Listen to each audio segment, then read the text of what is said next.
Hey, Southeast Missouri sports fans. Enjoy the show and want to take it on the go? You can find every episode on Apple Podcasts, Spotify, Amazon Music, or YouTube.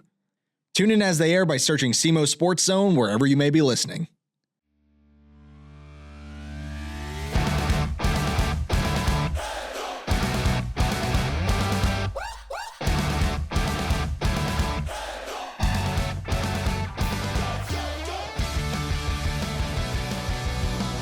Welcome to the SEMO Sports Zone presented by A-Corp Sports. My name is Drew. With me, as always, is my coworker Dave. David, how are we doing today? Doing just fine. Down to two teams left, football teams anyway, down in our area. So I guess we are slowly looking toward basketball, which I'm sure we'll talk a little bit about. But football, we got two more teams left that are still alive and have a chance to move on here in district play, and now I guess out of district play now into the state playoffs. Yeah, it's pretty nice to see at least two of our teams from this area kind of made their way. Mm-hmm.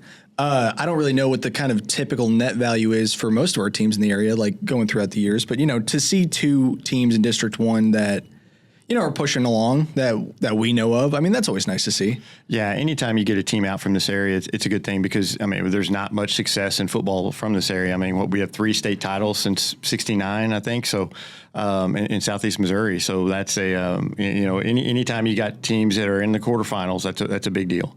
And so this is Dexter, the first quarterfinal since 2010, I believe, and then it's only their, I think they made the semifinals twice in school history before, so they're trying to tie some school history. Made a state championship game back in '70. So I mean there's not a lot of success in Dexter, mm-hmm. and so the fans are excited about that. And for Jackson, it's kind of ho hum. They seem they won 6 of the last 7 district titles, and this is a place they're familiar with.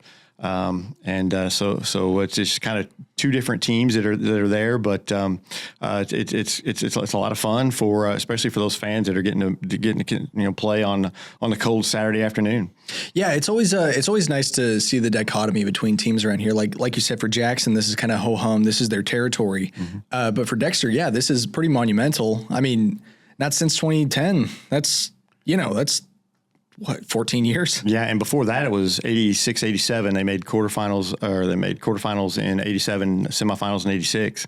So I mean, it was it's not something that happens all the time. No, and the playoff droughts are pretty real down here in Southeast Missouri. Yeah, and when Dexter does have a good team, they have fan following. I mean, the stands were packed on Friday nights whenever they played St. Genevieve, and they're going to be. I'm sure they'll bring a bigger crowd than Lift for Life on Saturday. I certainly believe that, and so they're going to bring it ignites the whole community. And that's always fun to see. And for Jackson, I mean, they are a football school. They are built around this. They expect this. Now, for who they're going to play, well, I'm sure we'll talk about in a little bit. Last week I kind of jumped to 0%. They don't have a chance to. Well, all of a sudden, the number 1 team in state just kind of got knocked off right in front of them. So. They'll get Kirkwood, which is a winnable game in the quarterfinal, and who knows? You just continue to move on. Maybe someone else gets knocked off like a DeSmet. Liberty's good, but all of a sudden, the excitement in Jackson as well, because there's a path now for them to get to that state championship game.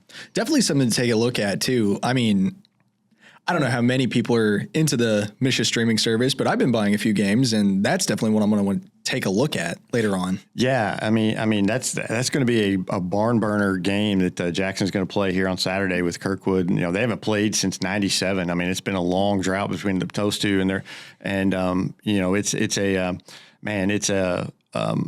it's great for Jackson because CBC was in front of them, and CBC has just dominated the state. For the last few years, made the state championship game in the last 3 years, have just D1 player after D1 player, and Kirkwood just knocked them off.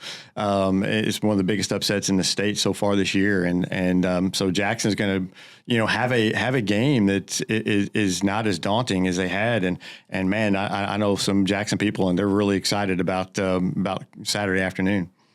Let's just kind of get into some of the scores from this week. So teams that we follow, Crystal City and Charleston, let's start in Class 1, ended that game 36-34.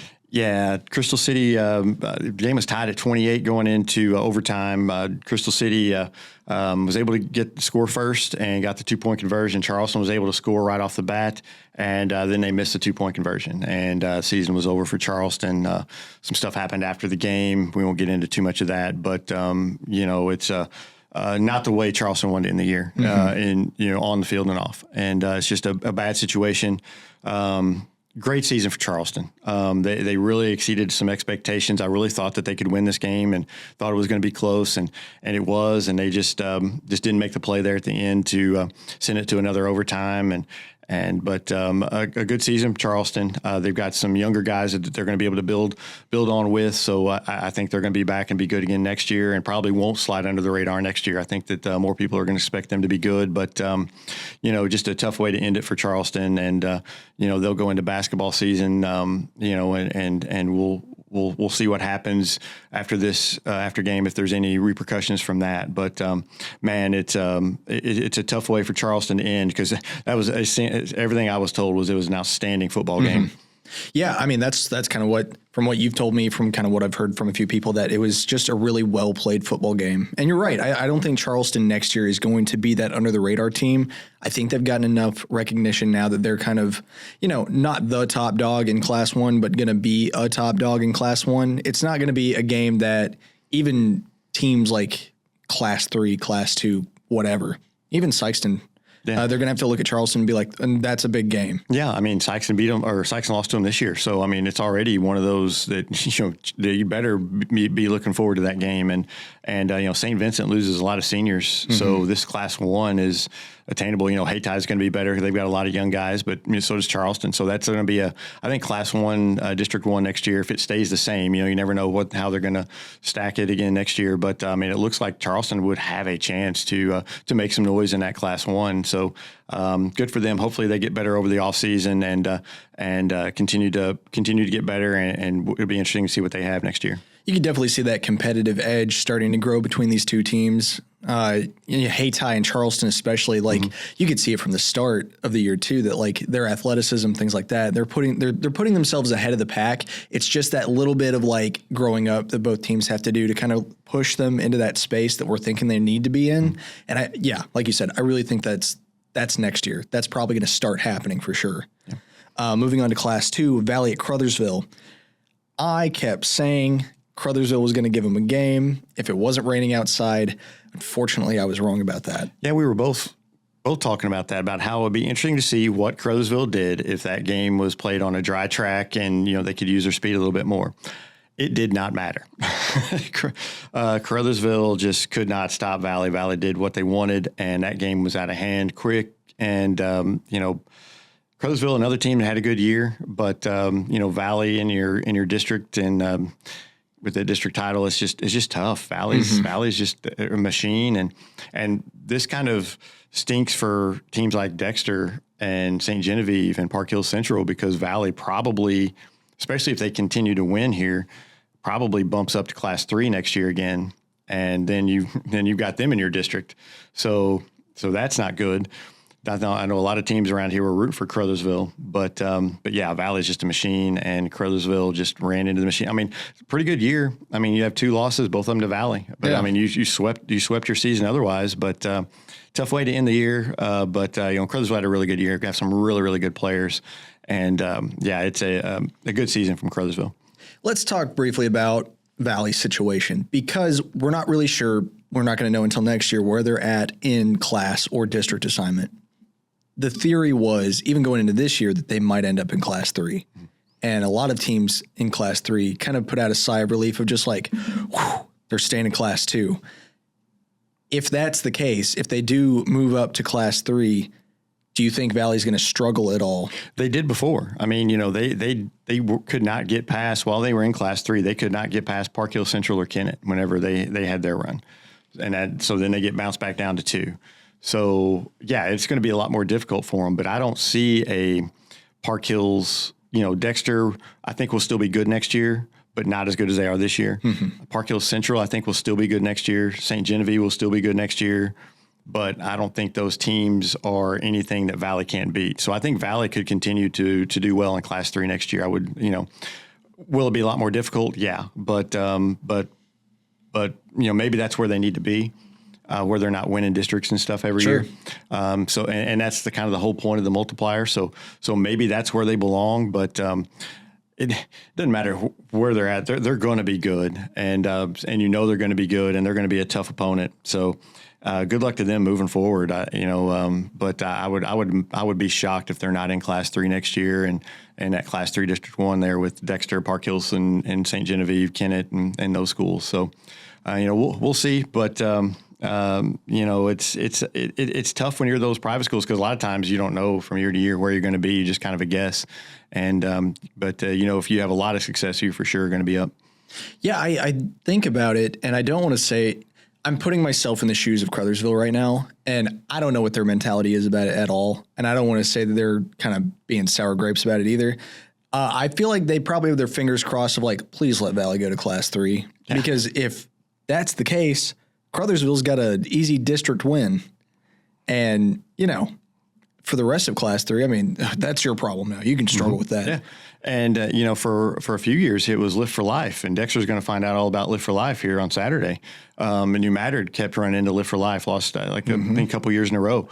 It's those private schools that really cause some problems. And, you hear the private public, should they be separated? You hear that a lot. And I think eventually that's going to happen. Eventually that will. But we're not to that point yet. And some of these private schools, they do cause some major problems for some of these public schools. Do you think they should have their own either distribution of class, or do you think they should just be put in a private school class and just call it that?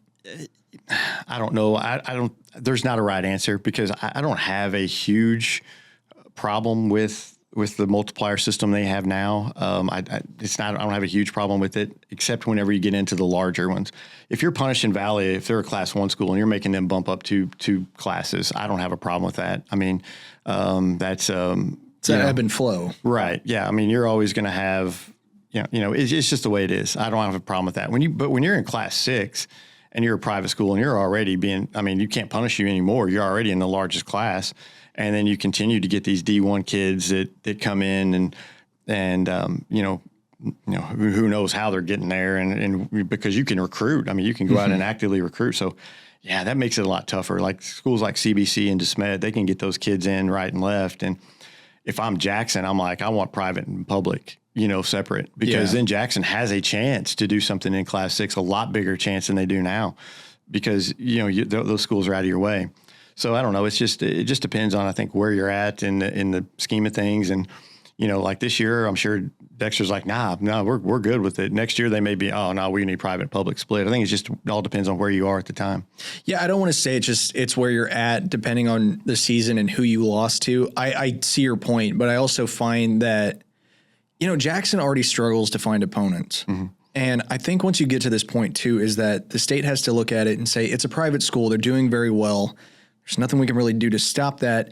But if we put them in their own class, how slim does that make the pickings for all the rest of Class 6, especially further into the season like we are now? Yeah, it would. I mean, once you get into district, you would have to redistribute. You wouldn't have 6 classes. I think you would have to go down to 5 classes, maybe even 4. I don't know how many public schools versus private schools there are, but you would have to. I think you'd almost have to go maybe down to 4 classes for public schools and then 2 classes for private. I think if you did that, I think because you would have to split up. You can't have Valley going against CBC. That's not competitive. So I think to keep it at 6 classes, I think you would have to go 2 private and 4 public, I think is the way you would probably need to go there. But that's all just us talking because, I mean, the schools have voted on it and it still has never gotten to the point where it was going to happen, where there was ever a real threat of it happening. I know I've been told that the vote gets closer every year, but I don't think it's still close enough where it's anything we're going to see in the next 5 years or so. Yeah, it's always funny to explain it to one of my coworkers who is, he's pretty separated from the school system in athletics anyway.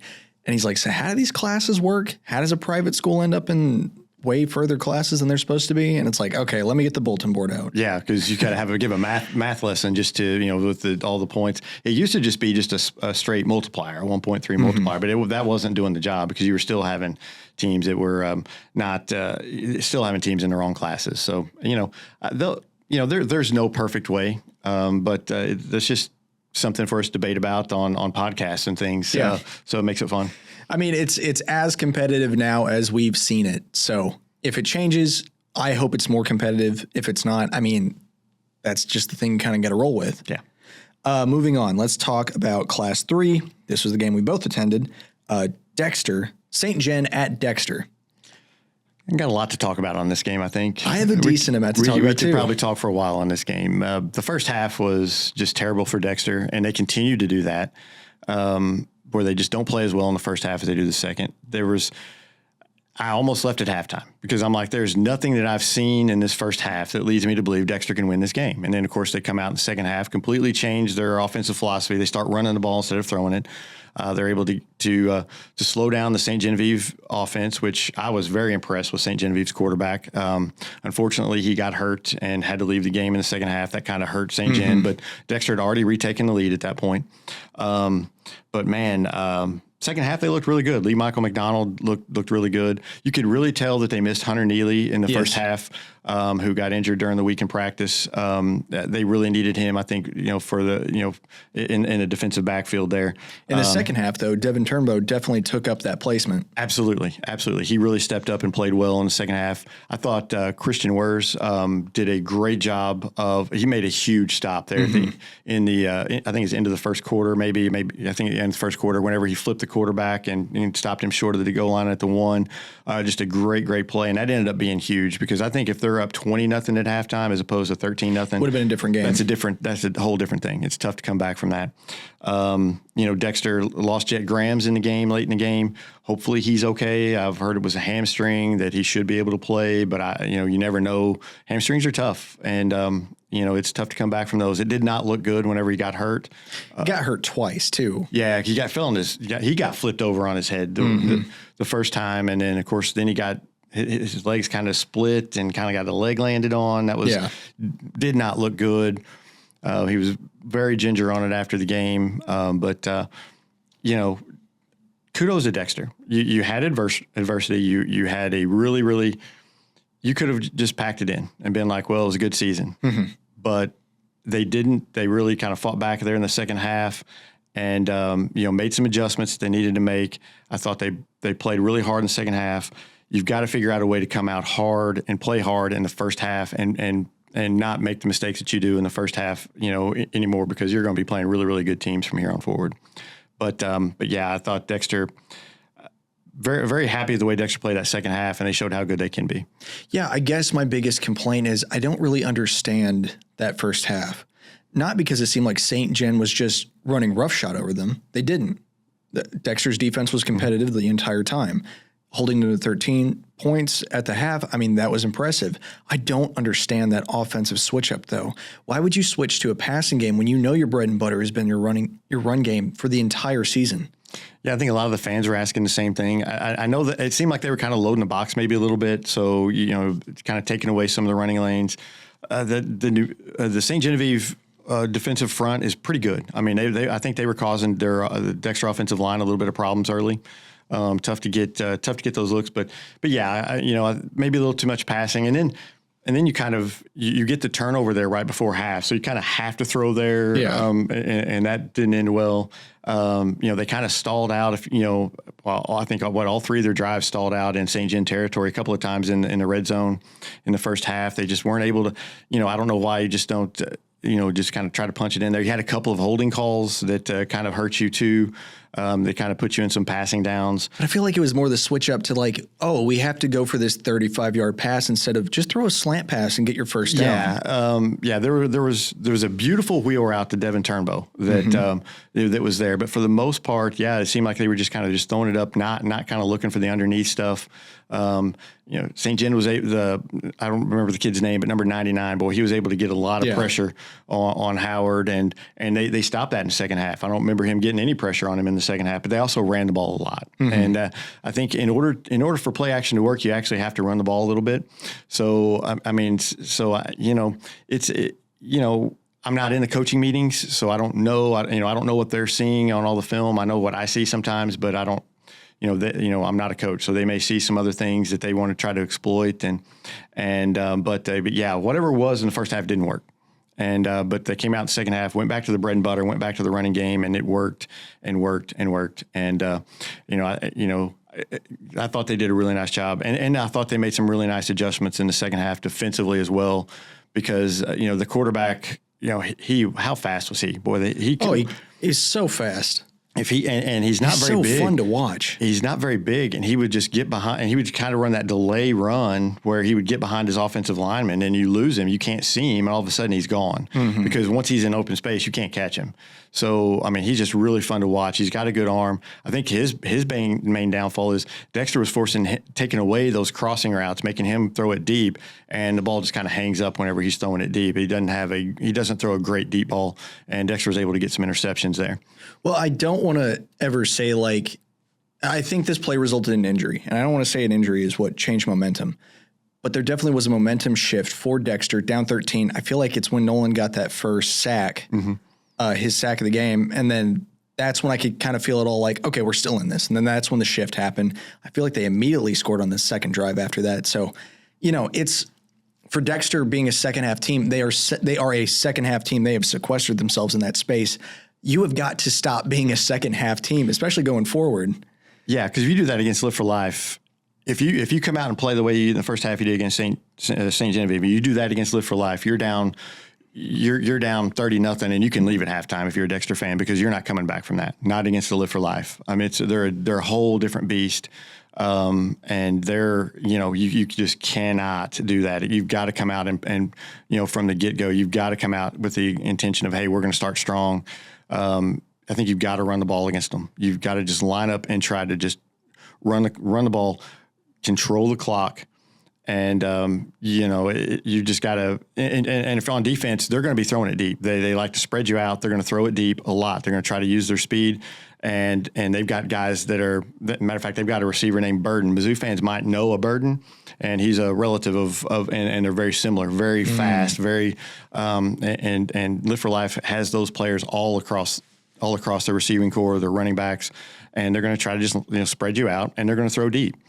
And so you've got to control that, and I think you've got to get pressure on the quarterback, but he's kind of elusive. You got their work cut out for him, but I think it's a winnable game for Dexter. I really do. I think that I've been saying all year, Cape Central is better than Dexter. Cape Central beat this Live for Life team by 2 touchdowns. So, that puts, right about the same, Dexter and Live for Life are right about the same in my book, what I think. Dexter, I think Dexter can win this game. I think it's going to be tough.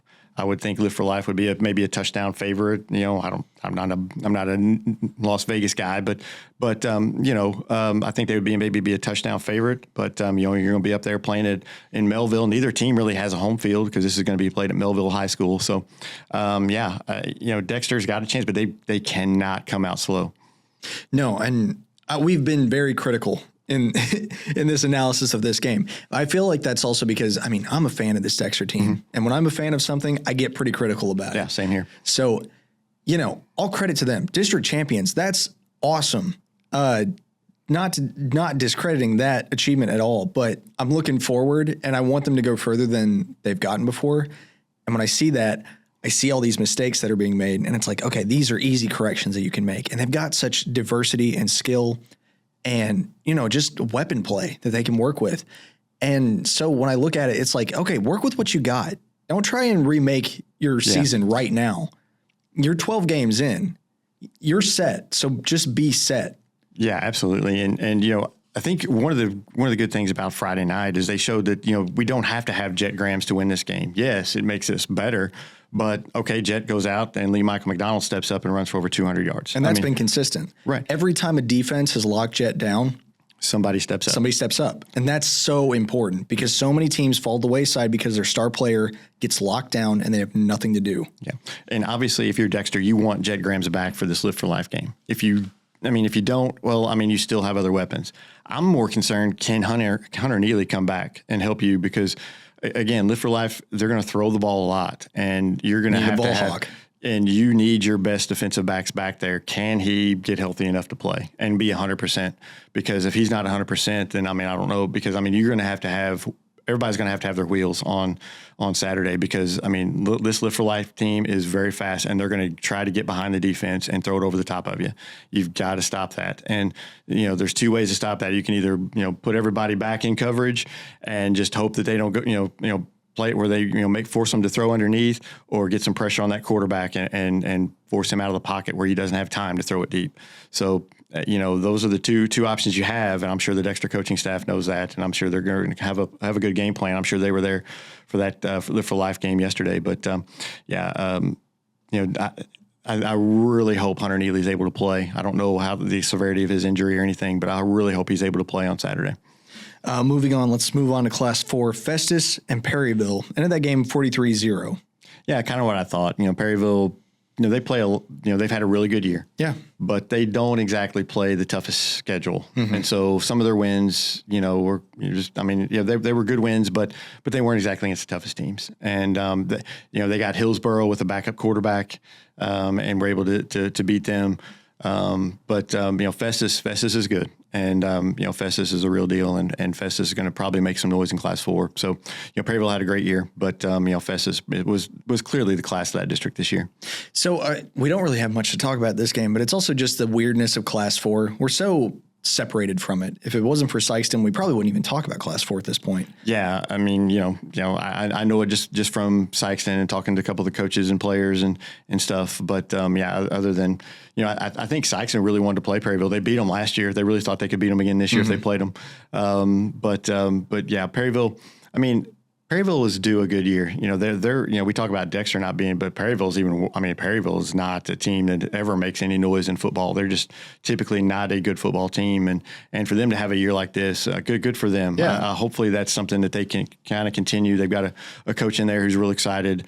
He's full of energy, and hopefully that's a team that just continues to get better and better.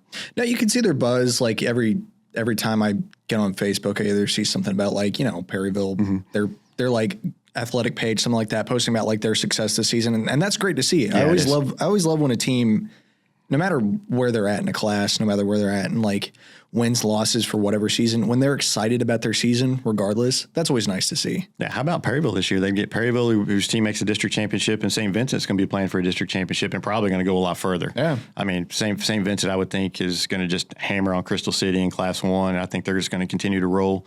I think Crystal City's, or excuse me, St. Vincent's bound for a state championship game this year. Whether they can win it or not, I don't know, but I think they'll get there. That's kind of been the the plot thread that we've kind of had for Class 1 ever since the start of the season, is that St. Vincent's just a different animal. Mm-hmm. Yeah, they're really good, really, really good. And just a very fundamental team. They can throw it, they can run it, they play with good defense. I mean, that's a pretty good team if you can do all that. So yeah, I expect St. Vincent to do really well in Class 1. And, we talk about private schools, and that I'm sure they do well in Class 1, that bumps them up to Class 2. I mean, because, really, they made the state. Get rid of Valley, yeah, inherit St. Vincent. Yeah, there you go. But at least St. Vincent, I think, has quite a few seniors on this team. So they don't quite reload the way Valley does. Mm-hmm. But still, they'll probably, with them making the state semifinals last year, and if they win district and do well this year, I would assume they would be in Class 2 next year. So let's talk about the heartbreak we all knew was coming. Yeah. Cardinal Ritter and Cape. Well, Cape knew what they were getting into. Cardinal Ritter's one of the top wide receivers in the state, didn't even play. So it's like, oh man. But for Cape, hey, it's your third straight 10-win season. They're, Coach Gibbs has really turned that around. Mm-hmm. That program is rolling right now, and sometimes you just run into a buzzsaw. And Cardinal Ritter is probably the best team in Missouri, or one of the top 3 or 4 best teams in Missouri. It's just tough that you ran into them in your district championship game, and we've said that from the moment we saw what the districts were. You knew you had your work cut out for you, and they played tough, but they're just a better team. Cardinal Ritter's just a better team, and Cape would have loved to have played them, in a state championship game or semifinal game or whatever. But it is what it is. You got to play the teams that Misha puts in your district, and just it's tough for Cape Central. Yeah, and Cape Central. I feel like we have, I don't want to say baby Cape Central all year, but they've been one of our favorites. They're a good team, regardless.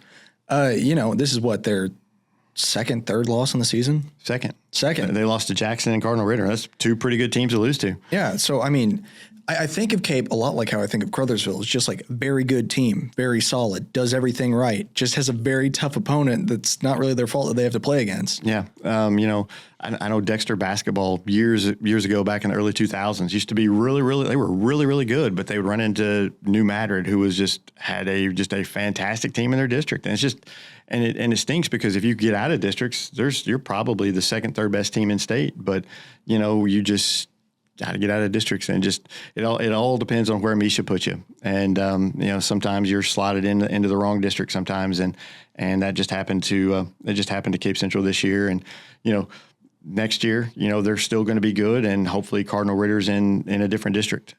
So that's just all they can hope for. I do find it interesting that the shift between regular season and district brings out two mindsets of, well, I like regular season because we got more of those local rivalry things. Like, of course, we had Cape and Jackson. That ended in Jackson's favor. But, like, when we get to districts, it's this, I don't want to say malaise, but everybody's kind of like, we know what's going to happen. Just let it go. Yeah. An old Dexter football coach told me one time, he was really good, Coach Hauk. And he said one time, I hate districts. Or he said, I hate playoffs. He's like, because you can have just a great regular season. And he's like, all people are going to remember is you lost in playoffs. Mm-hmm. And he's like, that's not the sum of the parts, basically. We had a great year. We had a lot of fun. We were a really good football team. Well, no, we didn't beat, this team over here, Cape Central. They didn't beat Cardinal Ritter, but they had a really, really good year. Yeah. You finish your regular season 8-1 and you win 10 games on the season, 10-2. That's a really good season. And, you kind of hang your head about it at first. Well, we lost, in districts, but when all said and done, you had a really, really good year. You had a lot of good memories from that, and that's kind of what they'll focus on as they move on. But it stings now. But looking back, like I said, 3 straight 10-win seasons for Cape Central. They've got everything rolling. Yeah, you want to win a state title, but only one team in each class wins a state title. So, hopefully they get a better draw in district next year, and they'll continue to be good.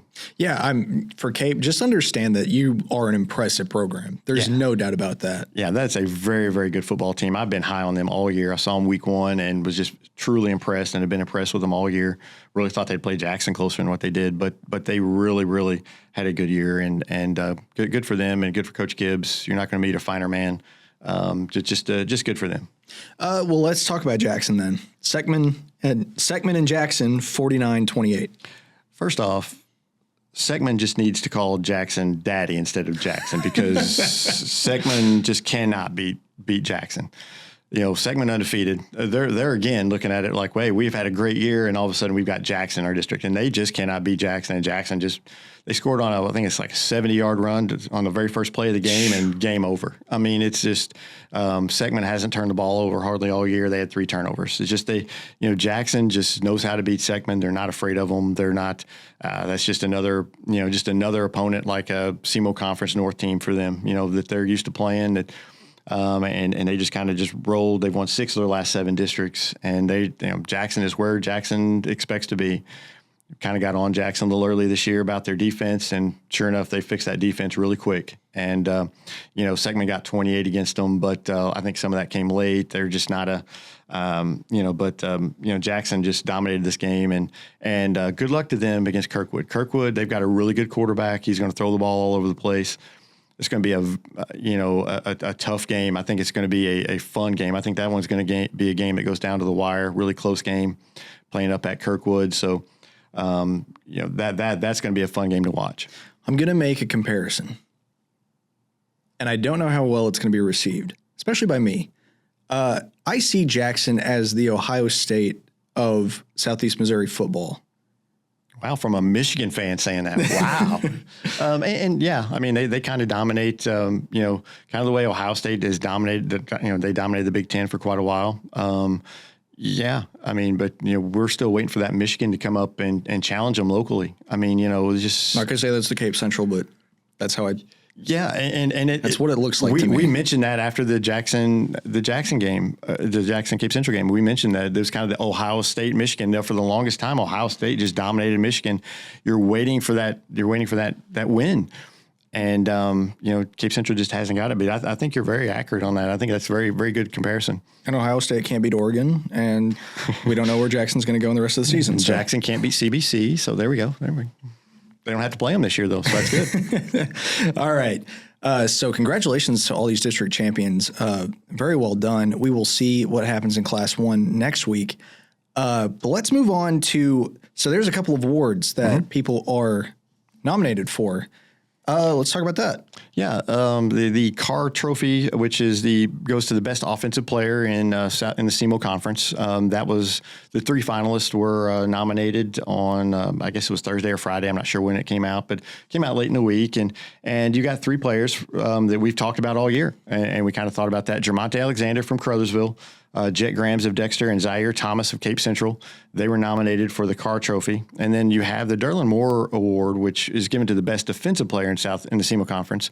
That was awarded. They started awarding that maybe 10 years ago. Maybe I'm not exactly. I can't remember the year on that one, but that's been fairly recent. And we have 3 that one that we've talked about a lot on here. Nolan Alford of Dexter was nominated along with Oscar Dominguez of Crothersville and Kason McLean of Farmington.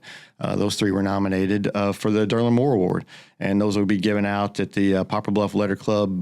They have their annual gridiron. I can't say that word. Gridiron banquet. We'll say football banquet. They'll have a big dinner. They'll give all SEMO conference teams. They'll talk. They'll kind of point them out, and then they'll name these awards. And this is the most prestigious award. The Carr Trophy is probably the most prestigious award in the SEMO Conference, and you've had a lot of good players that have won this award. Dexter's had a few winners. Earl Wheeler, back in we've talked about the 86-87 team. He won. He's the only 2-time winner. He won as a junior and as a senior. Really? The only 2-time winner. That's impressive. He was a very, very good quarterback back in the day. I'm sure, if you've been around Dexter, you've heard about Earl Wheeler and heard some of the stories, but I went to Oklahoma State to play quarterback and was a very, very good quarterback. But Dexter's had a couple other winners. I believe Burnett was a winner. And then I can't remember Matt or Derek. I can't remember which one it was. And then Alex Becker was a winner as well for Dexter. So Crothersville's had a bunch of winners. This year, Jermonte Alexander, Jet Grams, and Zaire Thomas. Those are 3 really, really good. You know all their names. Yeah, we've been talking about them all year. Jermonte Alexander, he's running. He catches a lot of passes. He can run it.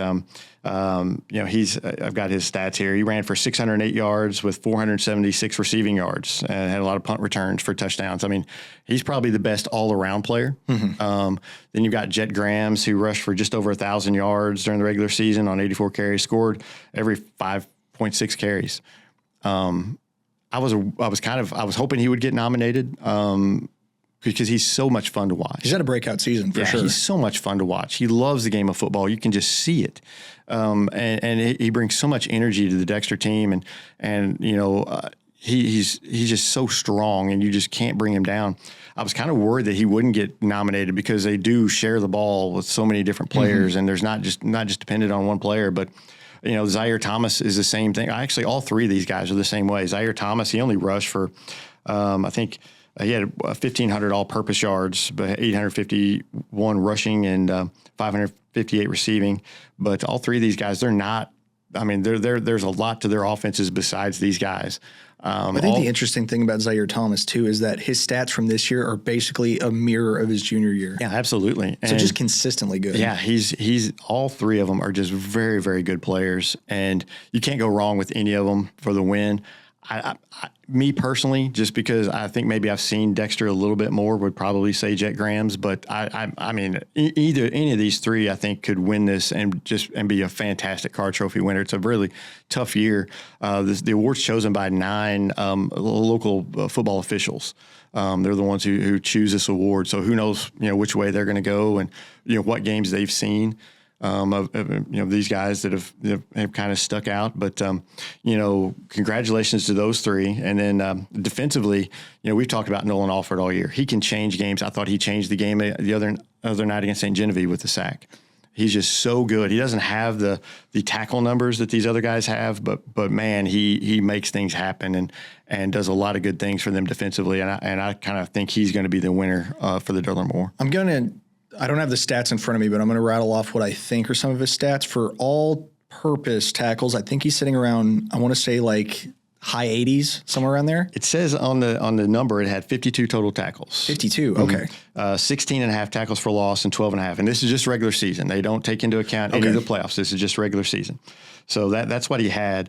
If you go to Oscar Dominguez, who's a really good player for Crothersville, he's a linebacker. We've not mentioned him a lot on here, but he makes a lot of plays. He had 128 tackles, 14 for loss for Crothersville. And honestly, I can't say I know much about the McLean player from Farmington. It says he has 92 tackles during the regular season, 6 tackles for loss and a sack. So, I'm not very familiar with him. So apologies to him if he's listening. I don't know much about him. We don't see much Farmington. But I do know Dominguez and Alford are two really good players. I really feel like this award is going to Alford, though. He's been very talked about. I think he really changes games with some of his sacks and things, and he seems, whenever they need a play, he seems to make it. And I think he's going to be, in my opinion, he'll be the Derlin Moore Award winner. Well, it's weird because like he didn't really have that defensive breakout until this year. Like on the year, 15 or 16 and a half sacks. I don't know which one. But that's all compounded like this year. That wasn't last year's. Like, I think he maybe had, I want to say 1 or 2. I don't know. But, it's all this year. It's just him. The way he rushes, too, it's crazy because he's just there. Like, as soon as the ball snapped, as soon as there's a little bit pressure on the O-line, he's just there in the QB's face.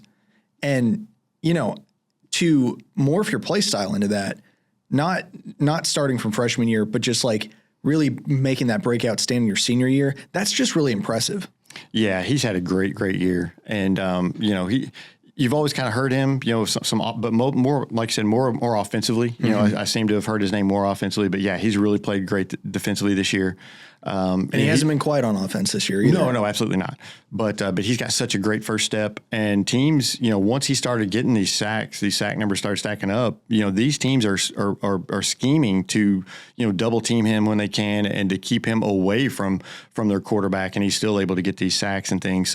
So he's doing this on top of being schemed against. And I know for a fact I was over by the St. John sideline on Friday night, and they knew where number 12 was. So they knew where he was going to be.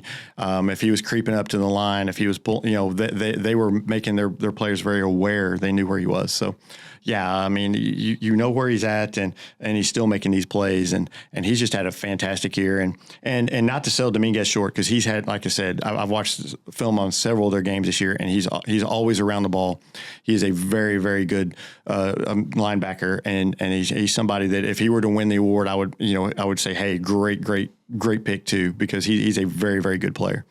Now, I mean, we of course have no say in this award. Absolutely none. Here's my bias: Michigan man, Detroit Lions fan, Aiden Hutchinson fan. Like my defensive ends that can just sack a QB. Yeah. Moving on, let's talk about basketball a little bit, because A-Corp Sports has released their kind of flow for how tournaments and things are going to work this year. Is there anything on our listing that really sticks out to you that you're excited for? Obviously the SEMO Conference Tournament, Bloomfield Christmas Tournament. I'm always excited about the Bloomfield Christmas Tournament. But it's interesting to see some different things this year, like the Orion Tournament that's coming up. The seeds just came out for that, and that's always a very popular tournament. Working at Sykeston, we would always go and cover that tournament. And great hospitality room, by the way, great hospitality room there.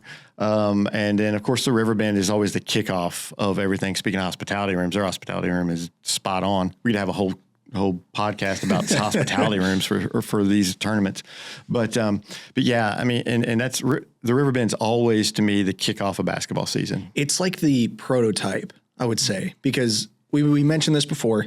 You're coming off of football, you're having to readjust, especially if you're a multi-sport player. You're having to readjust to like, okay, what's it like to play a non-contact sport? It's a little bit slow, but it's that start of that. Okay. We're building a team up. We finally get to see like what are the basketball teams got going on right now? Yeah, it's usually pretty sloppy basketball. Although I can remember a Vashon Charleston game years ago. I don't know how many years ago now, but it was both teams scored in the 90s. That was not a sloppy game. But for the most part, most of these games are kind of in the Riverbend are kind of sloppy.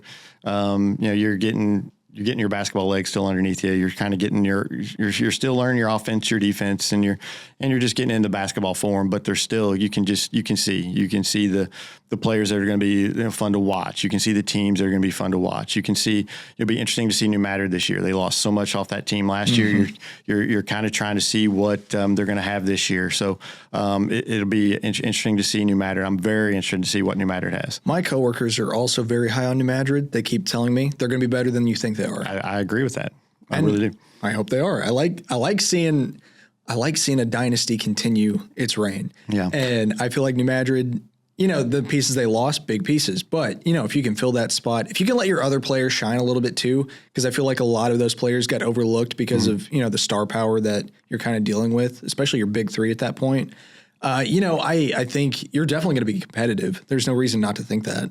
Yeah, and I mean, I don't necessarily think they're going to be state contenders this year, but I think they're going to be, they're going to be not what they were, but they're still going to be pretty good, and they're going to have some youth. They're going to have some younger guys that are stepping up that you're going to learn their names in the next few years. There's going to be, I'm really sold on what they have coming up as far as their freshman group. I think they've got a pretty decent 8th grade group, if I'm not mistaken. So, they've got some guys coming. And of course they had some guys left over from last year that are decent players that were just kind of, like you said, overshadowed. So I think they're going to, like I said, I think they're going to be better than what people think. And I think it's going to be interesting to see what they look like in this Riverbend. Let's talk about SEMO Conference a little bit. So I would say that's kind of our apex of just like, that's where I'm the most excited. Mm-hmm. That's when I feel like we get to see some of the highest level play. Is there a clear front runner that you're thinking? Probably Sykeston would be the front runner. I know that there's still some issues to work out there with who's going to be on the team, who's going to be eligible, who's not. But you're going to have PJ Farmer. You're going to have Tristan Wiggins.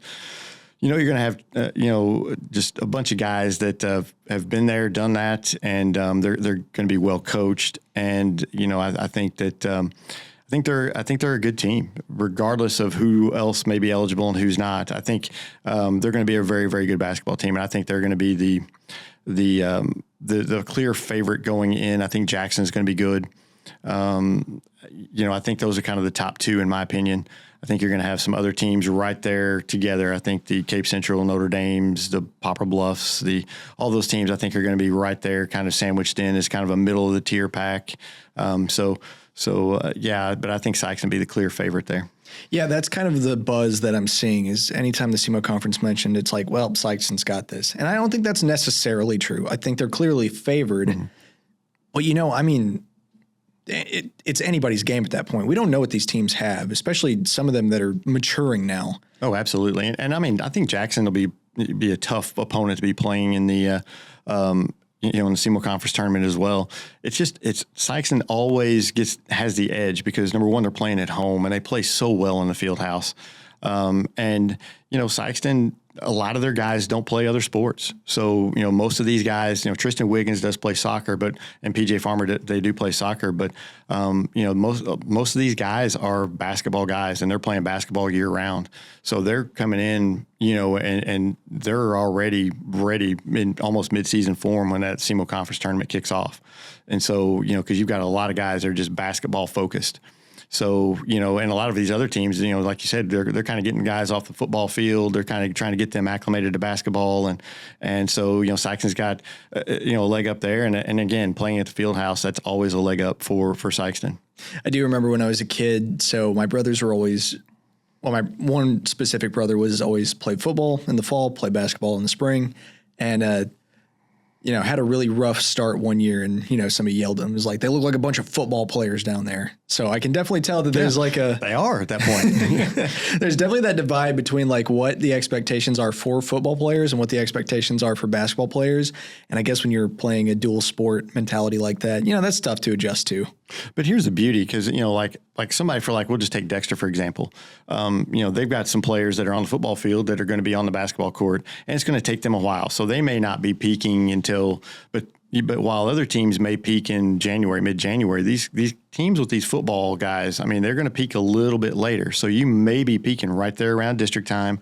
And not only that, but these guys that are playing football late, they're winners. They're used to winning, and whether it be on the football field or the basketball court or mentality is baseball, important. That mentality is a whole big thing. They're used to winning, and they expect to win whenever they go out there and play.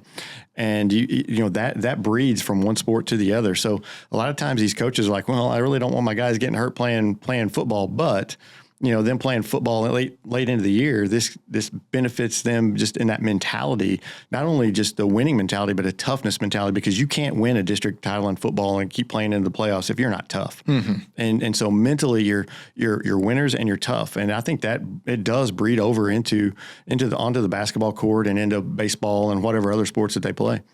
So let's talk about Bloomfield Christmas Tournament. To your point, you know, Dexter always, I feel like consistently right now, Dexter's kind of struggled in the SEMO conference, and then they've kind of come alive in the Christmas tournament. You think that's true? Yeah, absolutely. And it's that way every year. I mean, in Dexter, I think Dexter, for the most part, at least the people who aren't just, you know, the crazy fans that expect them to win every game, but the fans who are very knowledgeable and stuff, they know, look, Dexter plays in the SEMO conference tournament to get them ready for districts. They may compete for that SEMO conference title every great once in a while, but it's not going to be a consistent thing. It's just not.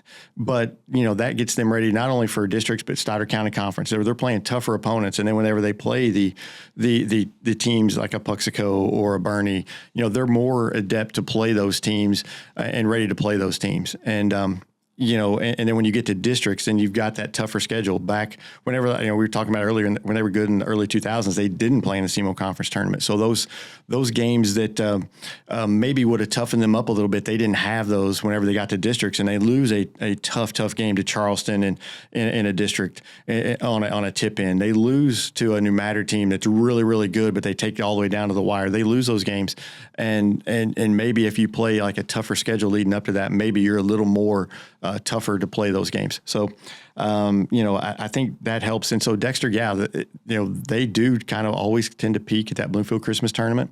And, you know, they always play well in that Bloomfield gym, always. And they have ever since I was in school back in the late 80s, early 90s. Dexter always plays well in that Bloomfield gym, and it's kind of their second home.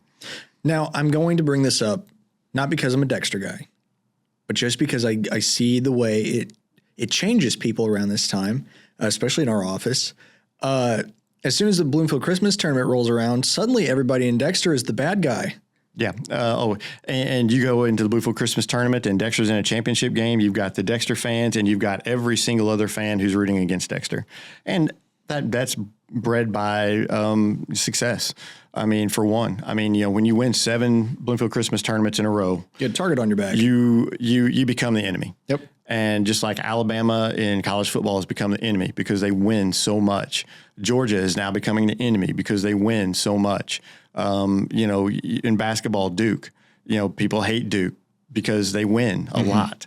And so, yeah, and that's just part of it. And honestly, it makes it more fun, I think, if you're a Dexter fan, that you get in there and everybody's rooting against you and you win the game. And then, yeah, it's just, it's fun, and it makes for a fun atmosphere. And that's one of the reasons why I think the Bloomfield Christmas tournament is one of the best tournament, if not the best tournament in Southeast Missouri over the season, over the basketball season. You know, that and the SEMO Conference tournament, I think, are the two best by far, just because of the atmosphere and the atmosphere for the Bloomfield Christmas tournament. Part of it is people hating Dexter.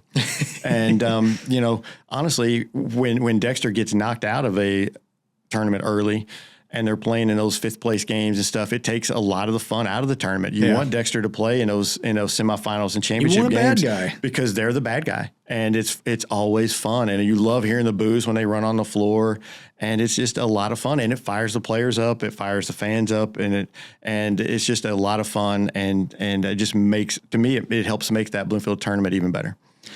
So let's also talk about Stoddard County, because I don't know if that's going to be a super competitive, you know, tournament, but I think it's going to be fantastic. Think so?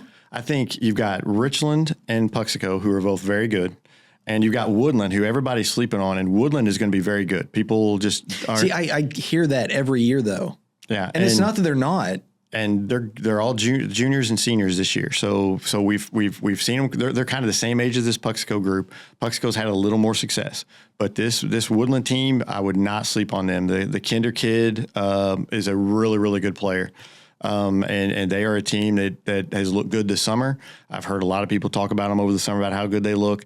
And I think, you factor them in with Puxico and of course, Richland's going to be really good. I think Bernie's going to be better than they were last year. Dexter will be better than they were last year. I think those 5, are just make it just be a really good tournament. How would you like to be that 4-5 game?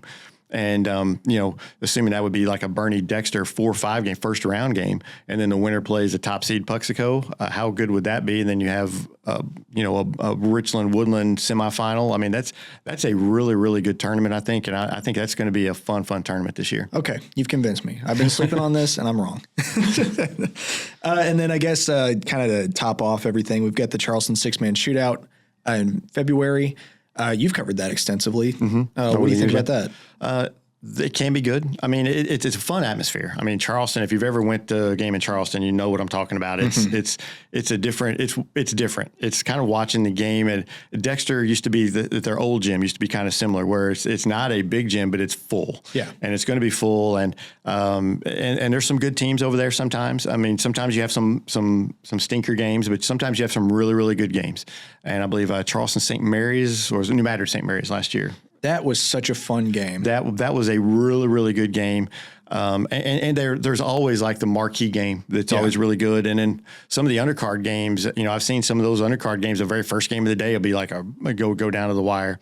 And they do a really good job there trying to pair some teams and have good games through the course of the day. And it's a fun day. Yeah, it feels like it's that final leg to get into districts. We see all these teams playing it. I would say that's where they've really gone into their own. Like I said, that St. Mary's New Madrid was so great because it was that final moment that I saw New Madrid being just completely challenged and still winning out. Yeah, and those are good games. Usually they pair up like the best team in Southeast Missouri in that game, and those are the games that you want to see because you want to see one of your local teams who kind of dominating everybody get challenged. Yeah, and that's a fun day. Coach Minner and everybody over there does a great job putting that thing together. It's a lot of fun. Hopefully some years, I know the weather's kind of been sketchy for it. So hopefully we have good winter weather this year and we don't have many games canceled by snow and stupid ice and stuff. But yeah, it's always, like you said, a couple of weeks before districts start. It's like we're dialing in, we're getting everything set, and we're trying to get our team just ready and focused for districts. All right. Well, we've reached the end of my notes. Dave, is there anything else you want to bring up for this episode? No. We're getting down. Good luck to Dexter and Jackson both this weekend. I hope we have two. We're talking about 2 more wins next week on the show because I really would like to see both teams in the semifinals and see how far they can get. But so good luck to both of them. Now, I'd be remiss if I didn't mention it. We are going to take a hiatus next week, and we will be coming back the week after next. Gotcha. We'll most likely talk about the results of this coming week. Apologies in advance for not having a show next week, but that's just kind of the way it goes sometimes. But we're super excited to see how these districts pan out. And then, that's one more step into basketball. Absolutely. And when we come back, we will be talking about basketball because it's going to be here. So that'll be a lot of fun and good for Good for Dexter, good for Jackson. I like seeing our local teams win, and it's been a long time coming for Dexter, so I'm wanting them to do really well. Absolutely. So thank you for listening to the SEMO Sports Zone, and we'll catch you next time.